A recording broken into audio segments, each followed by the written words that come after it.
Well, good morning. It's Thursday. I think it's the 22nd of April. A little hard to tell. You're kind of wondering, where in the heck is he standing? I'm standing in the garage. I'm standing on the platform, which is the mechanical room. Over there is the room for the tank for the water. And I'm standing on the platform, which you've seen from down below because this is a reference point. This is the HRV. That's the dehumidifier. And that is the door into the mudroom. So it's an interesting view. The purpose all along of this space, which is not the subject of today's video, has been to store stuff. So they actually built this strong enough to store tires, etc., because it's going to take a lot of weight. And it's hard to tell, but it does hold a lot of weight.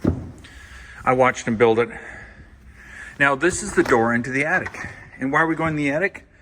We're going to talk about insulation or lack of insulation. So I have pictures inside, which I'll show you later. But this insulation here is 2 inches thick. And if you look over there, you see that black tube? It's supposed to be covered in insulation. You see this tube? It's supposed to have insulation on it, but it doesn't. So what's today's lesson? Man, if you have a contractor who doesn't inspect things, you're probably going to end up with a situation where things aren't inspected. Sort of profound. And the challenge for someone like me or anyone who is not a builder is to understand that sometimes things don't get done. And when you hire a contractor who doesn't bother to look, sometimes things don't get checked. So there's a lot of uninsulated stuff in here. And that is the conversation. I guess it makes me think of, I think it was Ronald Reagan who said, trust but verify. And I think that's as true in this situation as anything. The challenge is, of course, why do you have to do that? What's the purpose of having to double check all the work your contractor does? Well, in my case, my contractor comes out once a week, doesn't really check on people when they're doing stuff. So the end result is you end up with not enough insulation. Now, if I hadn't become aware of his sort of laissez-faire style, I wouldn't have known that. But I am now. So now everything's being double checked and documented, which is why this video occurs. Now, it's a sad situation, and I'll continue to walk and talk. We're done looking at the insulation. So it's kind of sad. You pay somebody all that money so that they will make sure the job is done right. Well, oh God, I hate ladders. I just hate ladders. But we're gonna go down them anyway. I'm afraid of heights. I quit jobs in high school when I used to paint because I didn't like going up on heights. So I got assigned to do kitchens with enamel paint because I was good with a brush. Oh man, I hate ladders. I hate heights. So we're gonna go into the kitchen and look at the book. And the book has pictures with measuring tapes, rulers in the picture. Now, the first thing we're going to look at is garage ceiling, which we were not at. It has 3 inches of closed cell foam. And then we have in the ceiling, there's supposed to be blown fiberglass insulation, and ceiling is supposed to be R63. Well, we have R28 closed cell. I think we do, 4 inches. But we don't have additional insulation when it's 2 or 3 inches that makes it up to R63. Now, this is a picture of where we just were. And it's a little hard to tell, but that's 9 inches.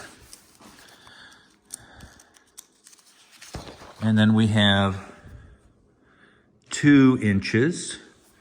And then we have the picture of the pipe that was up there.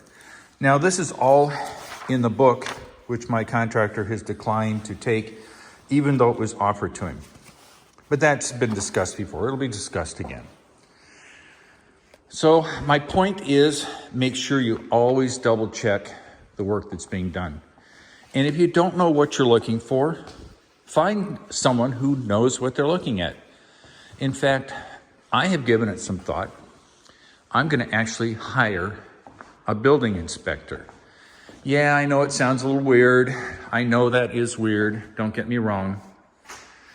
It seems kind of odd or backwards to get an inspector on a new building. But given the lack of, how would I say, not quality, maybe that's not the right word, but thoroughness. I'm not even sure what that means in terms of the building process. Lack of attention to detail by the contractor, maybe that's not the right word. I'm trying to find the word. Generally, I'm not lost for words, but I'm trying to be polite. Given the lack of attention to detail, I think that's a better word. One has to make sure that what you paid for, the R63 in this ceiling, is exactly what you got. Now, I'm not a home inspector. I know enough to identify things that aren't right. And I know enough to hire somebody to actually look over the house and give me their professional opinion. Now, generally, we do this in houses that are going to be sold. Houses that have been around for a while, houses that are not newly constructed. But I'm in a situation where I have to do it because it isn't being done. And I don't want to discover when I accept this house that there's all these issues that have been done. It's easier to identify them now than it is to identify them 2 months after you've done the building. So that's the plan. God, this is a lovely garage. So that's my advice. Stay on top of your contractor and double check their work. And it sounds weird, hire somebody to inspect the work after it's done. Somebody who knows what they're doing before you do the final walkthrough. Do not do the final walkthrough. And unless you're a contractor and you have experience in this area, do not accept the work that's being presented to you. Do the walkthrough, have an inspection done, and then do another walkthrough. I think a lot of people feel forced when they're doing the walkthrough that there's a time constraint, that they have to do it right then and there and now because they feel super responsible. And in addition, they want to move into their house. And my advice through this building process is don't do that. Take your time. Waiting a couple more days isn't going to kill anybody. It may make the contractor angry, as it did in my case. But in the long run, you'll be glad you did it. Take your time. Be thorough. This is the time to be thorough. Don't rush through it. Feel you're obligated, like I said, to rush through it. Get the contractor an answer. Make him happy. The contractor's making some serious bank, some serious coin on building a house. And if they haven't inspected everybody's work, well, then they don't know either. Many times you'll just blow past a problem and not appreciate that you've blown past it, and then discover it and go through the agony of trying to get it fixed. So that's it. There'll be some more videos. The Spectrum guy is going to show up today. We're going to install the internet, which is going to be awesome.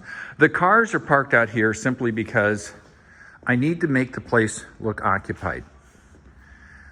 Nobody's shown up for the last 2 weeks. I mean, this has not had a single subcontractor show up in almost 2 weeks. And that's a subject for another video. Talk to you later. Bye.